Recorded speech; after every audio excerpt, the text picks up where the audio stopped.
So we were just hanging out and my curtain... It fell. It was really scary. It really was. And we both kind of screamed. It was... Yeah, this is the first night of us camping. And this is how it goes. And we also had a weird day. And yeah. I think we're done now. It's probably time to go to bed. Yeah, it's time to get a new day tomorrow. Good night, world. Good morning, adventurers, and welcome back to my channel. I just woke up and I'm trying to wake up just a little bit by putting myself together, and then I'm going to start moving around a little bit here at Beavers Bend State Park. Last night my sleep was amazing, and the new setup is definitely something that I'm adjusting to. At the same time, I've still got a long way to go in way of figuring out where everything best will go whenever it's night mode, so that I can get the most efficient use of my space. But right now, Riley's putting herself into her travel mode instead of her bed mode. I'm about to do the same. I'm just waking up with a cool baby wipe in the morning. That's the best way to start my morning and get me going. I noticed that last night while staying here that there was a weird alarm, and I'm gonna ask Riley if she noticed it too, because I noticed that she went directly to bed last night, but I think it was the floodgates of the dam that they open, and whenever they do, it makes this really loud noise. We weren't in any harm's way or anything, but it was kind of aggressive, and it was like at 12:30 at night. So as I was slipping into my slumber, all of a sudden, this really long horn. Oh, let me tell you, we're the only ones out here. So that sound was just really aggressive. It sounded kind of like a car honking at a distance. And then it just kept going and going for like 2 or 3 minutes. Oh, wow. It was wild. But other than that, perfect night's sleep. Waking up with the birds. I think we're parked near water. We're about to go get a good view. But first I need to put away my blankets. So I'm going to work on that.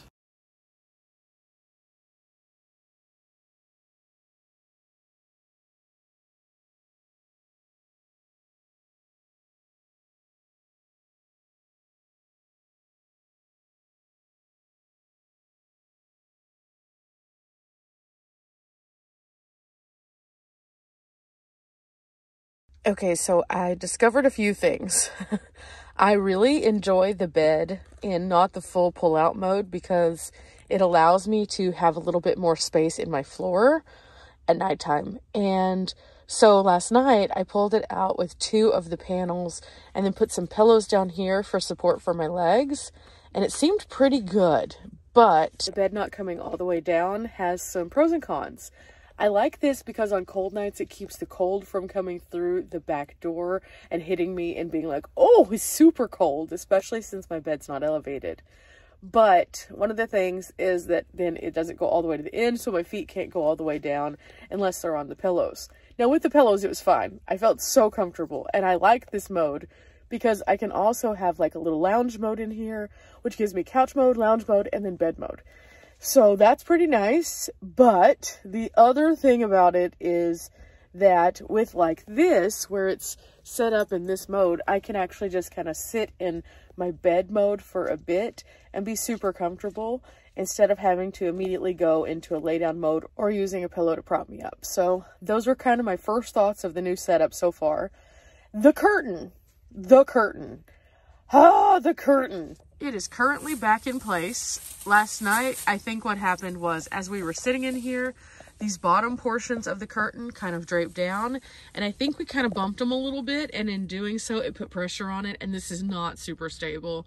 So whenever I have bed mode in place, or whenever Riley's in here hanging out with me, we have to move the curtain upward like this. Otherwise, it's going to fall. It's just kind of how it is. This is why I did not like the original idea of the tension rod. Going down the road, no problem. Hanging out, clearly a problem. I don't understand it. It's kind of weird.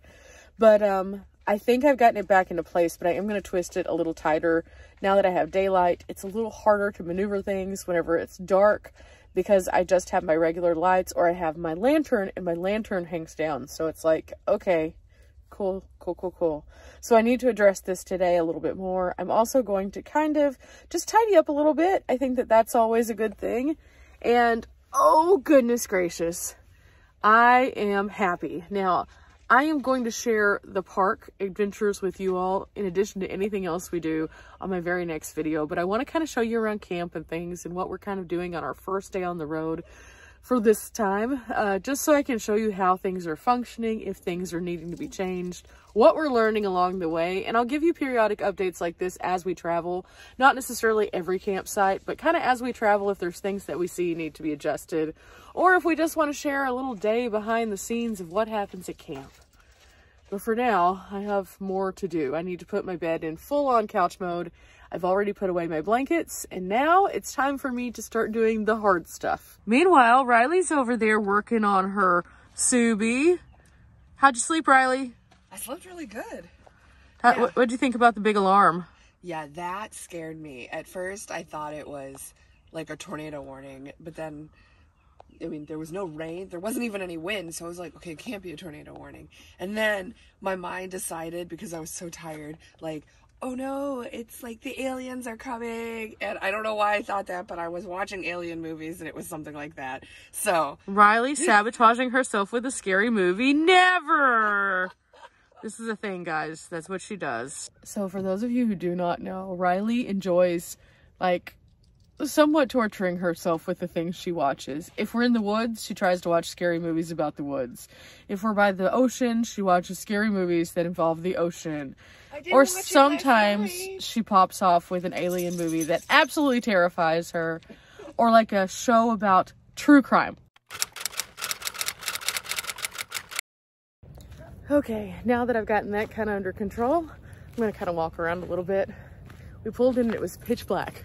No lights, none. Not even a little security light.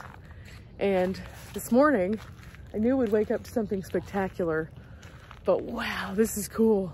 The only time I've been here has been during a busier season where all of these spaces were all filled in, and I was just passing through the park to just casually enjoy it.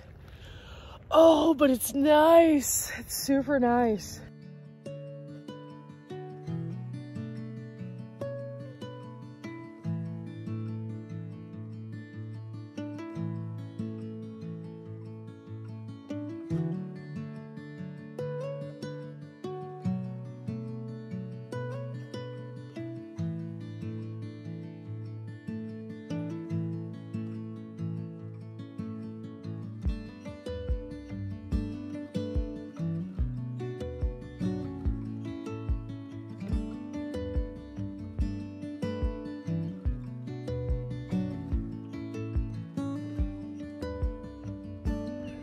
As you can see, it's pretty peaceful out here. Now there is some water that you can access, but I don't know exactly how to get down to it, and I'm wearing slides, so I'd probably want to put some other shoes on. But I think as we explore the park, we're gonna actually check that out a bit more. So I'll show you that on that next video. But it is nice here. It is super, super nice. And with the sun out, it actually feels pretty good. Now last night it did get pretty cold. I think it got down into the 40s, which meant that in the van at the coldest point, it was in like 41, I think, which feels pretty chilly without a good blanket. But I used my Ignic blanket. I kept nice and toasty. I didn't have like really any issues. I probably will sleep with another blanket also, just because my feet are kind of hanging off, and that'll help keep them warm. But otherwise my core was nice and toasty. So not too bad. Now at nighttime, whenever we're just hanging out, it does get a little bit chilly in there. And so since we don't have a plug inside, I did not want to use my heater and waste up all of my electricity, because I don't know how much we're driving today. But I think that that's something to note. I've always had the ability to stay warm even without a heater. So tonight we're going to pull out some hand warmers. We're going to wear our little hats when we're in the van to keep our heads warm, and we should be fine. That usually is all I have anyway, up until the shore power thing. So, you know, I'll be fine. I camped in a tent for a lot of years, and in that time I slept in the Grand Canyon when there was snow on the ground, and I survived. If I can survive in that, I can survive in my van with a few extra things. But as for this campsite, no sags, no drags. All of the picnic tables are concrete. They have little grills at each one. Otherwise, it's no frills, other than there's the trash dumpsters up ahead, and then also a vault toilet, which I have not been in, to be honest, because, well, I don't know if they're even open this time of year. I'm not sure. We'll find out, I guess. But It's not too bad out here. Not too bad at all. I'm gonna tackle those projects though. Get my van up and going and yeah, see what happens next. Oh, Riley. What's up? I see your bed's all in packed away mode now. Yep. Are you liking your setup so far? Yeah, I mean it's fairly similar to my last couple builds, so it's like slowly coming back to me, but I'm not sure how I feel about my big boxes that I... Adjustment. Yeah, I get that. It's just big and heavy. You got to see me yesterday be like, hang on, let me figure out where I put this. Yeah. Because even with order, there's slight disorder. You think? I mean, it happens. It's a moving vehicle that goes down the road. It is what it is. Mm-hmm. You get it. You get it. I'm kind of in the same boat as Riley. I have set up my van so many times that at some point your muscle memory goes into, ooh, it's here. But in reality now it's here because I had to move it. And so I had one of those moments last night where I was like, ooh, I have this thing and I put it here. But that was in the last setup. And so I sat there for a minute and I was like, did I forget it? And then I was like, oh, wait, no. I had to move it because of the new setup. That's right. And so once I found everything, it was great. So it's just going to take getting used to it again and being on the road for as long as I plan on being on the road. By the time that I get back, I'm sure I'll have moved some things that just need to be a bit more functional. It kind of is what it is. Van life is one of those things that if you're not willing to be flexible, it's not for you. You're going to have a real hard time. But if you are willing to be flexible, you can have quite the adventure and show up at neat, cool places like Beaver's Bend and just pull in and figure it out and have a good experience. There's always going to be some things though that I'm constantly in motion with. And for example, my pillows, whenever I have my couch mode out, I always put them in the front seat and it just makes it easier for me. But then in the mornings, I have to then go and put everything back in the front seat in order to make my couch mode up so they're out of the way. That's an adjustment, especially coming off of having a static bed. But that's okay. That's okay. I'll be fine. Okay, so I made it back to couch mode and I'm just folding away my little tiny throw blanket. This thing is awesome for whenever I am in here in the evening times, just trying to enjoy myself just a little bit, but I need a little coverage because it gets cold. And so I just leave this one on the bed, or it can fit into a pillowcase depending on what I am looking for achieving. So there we go. Almost done. Now I just need to put my other pillows on here. So my body pillow, then my regular pillow, then my 2 accent pillows. All of them serve a purpose in my back journey because I got a bad back. Helps me to sleep. And in doing that, it'll be all nice and tidy in here again. But I also need to pull out some clothes because I do need to change and I don't know what I want to wear today. It feels nice outside, but it's also a little crispness to the air. So I'll probably wear like a little hoodie just to kind of give my arms some warmth because let's face it, I am always cold and it's only 56 degrees in the van, but outside I think that it's a little bit warmer. So I'll just take this layer that I can take off if I don't need it later on. So I'm thinking today is just going to be an outdoor exploration day. So probably just some leggings and a t-shirt will be fine. And then I'm about ready. I do need to still move my batteries into place for driving mode. That happens after the bed always. So that's about to happen. But yeah, just going through the checklist in my head. New setups require new checklists. New things have to move. New things have to go into place. And in doing so, it becomes something that you have to relearn every single time you change something. So it's not just about where did I put things, it's also about what do I need to do to get myself into the mode for adventure so that nothing makes a sound. Now, yesterday whenever we were driving here, I was super impressed because the setup itself is so perfect in so many ways that I did not have a lot of road sound from the cab to the back. It was so nice. Normally there's something that's just like clanking along or making a noise, and yesterday that wasn't the case. It was just nice and quiet back here, which means I did my job. But now I have to continue to do that job to remember where I put those things so that they always aren't making sounds. My jackets are on these little clips, and for some reason these clips want to turn as they're going, and because of that it like loosens them up and then they slide down just a bit, and so I don't love that. Long-term solution would be to put some kind of like rack here for the jackets that's not just based on these little magnets. At the same time, I don't know if I'm there yet, so these work. Okay, time to put everything in place. And again, this is going to take some getting used to. This will go up at the front with me. This lifts up, push it back into place. This little blanket goes here. And then the pillow, I need to put it back in the pillowcase because it kind of came out. But after it goes back in the pillowcase, that sits there. And it just keeps popping out. I don't know why it doesn't want to stay in, but there it is.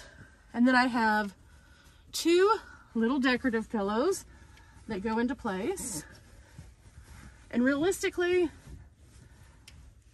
I need to push this back just a bit.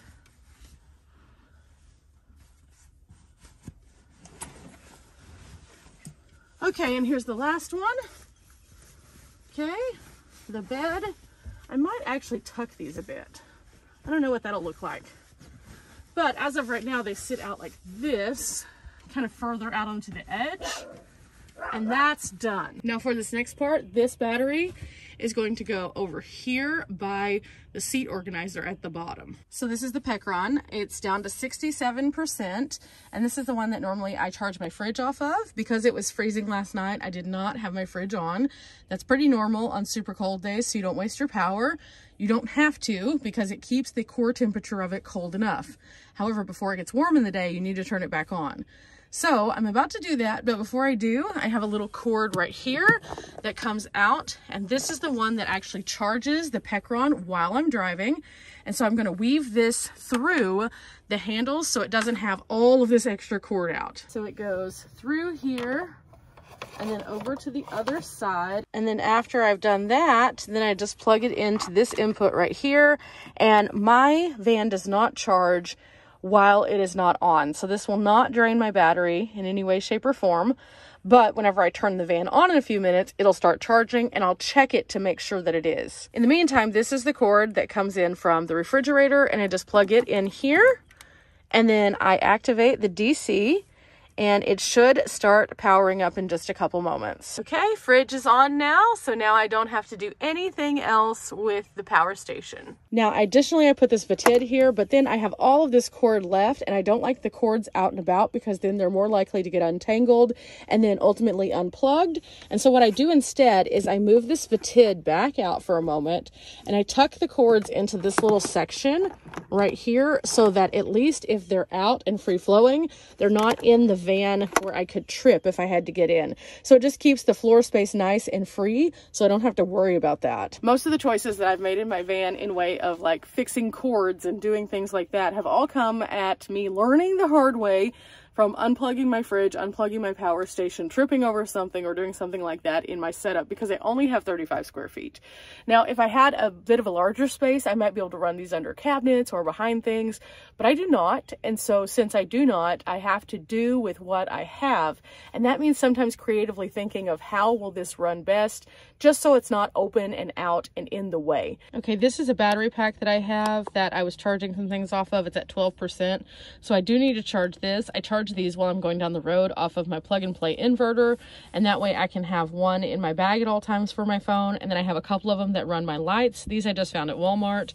So I guess that it is time for me to plug this bad boy in. I thought it was fully charged. It was not. I literally charged every other one, but the one that was in my actual bag, the one that I carry with me the most, I didn't think about it. Oopsie. So I'll put this in the front in just a few minutes and get it charging while we go down the road. But other than that, I'm in a pretty good place. I need to bring down my camera. I need to change clothes. I need to put my laptop bag back here again so that I can work, but not at this moment. And other than that, everything's in place. It wasn't as hard as I thought it would be for the first setup. So I guess I'm going to go ahead and pull down these so that they can sit and not pull. And then I'm going to try to tighten that rod one more time just to make sure it's in place. And then I guess this campsite is one for the books. Riley has some stuff that she's doing outside of her vehicle, Subaru.